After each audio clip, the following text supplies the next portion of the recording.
Hello everyone, welcome back to the channel. Are you a class 12 student feeling overwhelmed by the massive economics syllabus? Do you want to know what topics are most likely to appear in your board exams? Well, you have come to the right place. आज की video में हम discuss करने वाले हैं macro economics के वो most crucial topics जो कि आपके एग्जाम के पॉइंट ऑफ व्यू से बहुत ही ज्यादा इंपॉर्टेंट है. So let's see what are those topics. सबसे पहला यूनिट है हमारा national income. So national income से जो इंपॉर्टेंट टॉपिक्स हैं वो है हमारा circular flow of income, mainly two sector model का. देन न्यूमेरिकल्स आते ही आते हैं नेशनल इनकम से based on any of the three methods. Value added method हो गया, इनकम मेथड हो गया, एक्सपेंडिचर मेथड हो गया. इन तीनों के न्यूमेरिकल्स आपको अच्छे से आने चाहिए टू स्कोर इजी मार्क्स.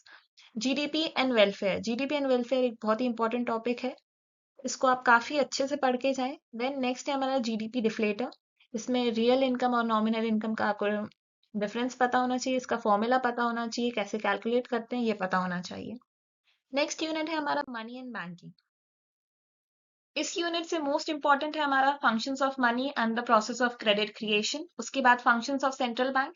इसमें mainly lender of the last resort and banker to the government, ये बहुत इंपॉर्टेंट फंक्शंस होते हैं. पढ़ने आपको सारे ही हैं बट इन दो को अच्छे से करना है. उसके बाद क्रेडिट कंट्रोल मेजर्स, क्वांटिटेटिव हो गए, क्वालिटेटिव हो गए, आपको दोनों करने हैं. उसके बाद सीआरआर, रेपो रेट, इनका मनी सप्लाई से क्या रिलेशनशिप है, ये भी आपको पता होना चाहिए. Moving on towards the next unit जो कि है हमारा determination of income and employment. तो इसमें the most important topic is investment multiplier. आपको इसका फॉर्मूला पता होना चाहिए, इसको कैलकुलेट कैसे करते हैं ये अच्छे से पता होना चाहिए. अग्रीगेट डिमांड और सप्लाई का कॉन्सेप्ट अच्छे से पता होना चाहिए.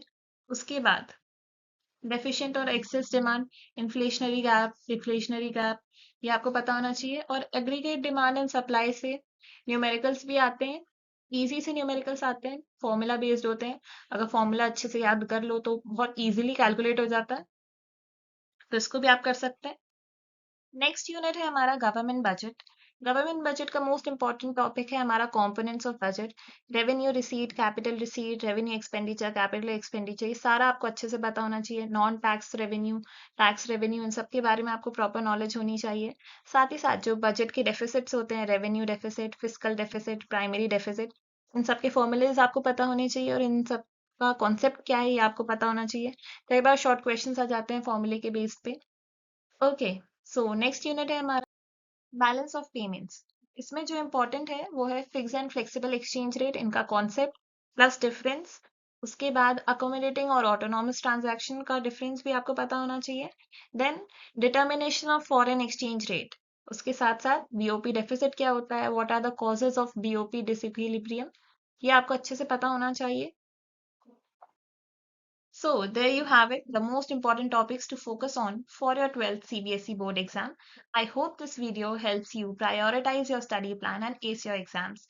If you found this helpful, please hit the like button, share it with your friends and subscribe for more amazing content. Thank you so much.